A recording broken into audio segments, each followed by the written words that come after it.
तर यानंतरची बातमी आहे मुख्यमंत्री एकनाथ शिंदे यांच्या संदर्भात। मुख्यमंत्री एकनाथ शिंदे हे नाशिक दौऱ्यावर आहेत। पंतप्रधान मोदींच्या दौऱ्याच्या पार्श्वभूमीवर मुख्यमंत्री आढावा घेणार आहेत। तपोवन परिसरामध्ये असलेल्या मैदानावर नरेंद्र मोदी यांचे कार्यक्रम होणार आहेत आणि याच परिसरामध्ये जाऊन मुख्यमंत्री एकनाथ शिंदे तयारीचा आढावा घेणार आहेत।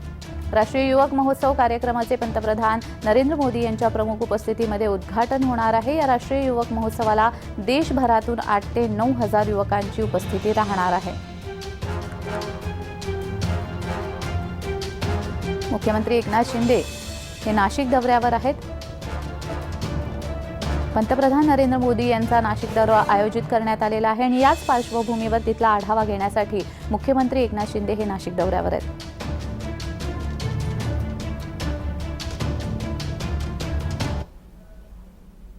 तर तिथून याचाच आढावा घेतलेला आहे आमचे प्रतिनिधी किरण गोटूर यांनी। पाहूयात।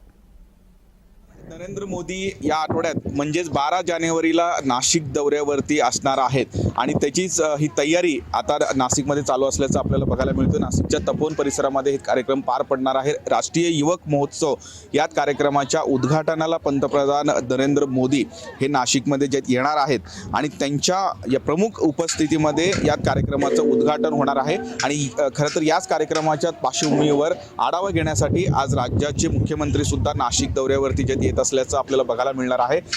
नाशिकचं तपोवन हे मैदान आहे, अत्यंत मोठं मैदान आहे आणि याच मैदानावरती पंतप्रधान नरेंद्र मोदी यांच्या उपस्थितीमध्ये हे राष्ट्रीय युवक महोत्सवाचं कार्यक्रमाचं उद्घाटन जो कार्यक्रम आहे तो पार पडणार आहे।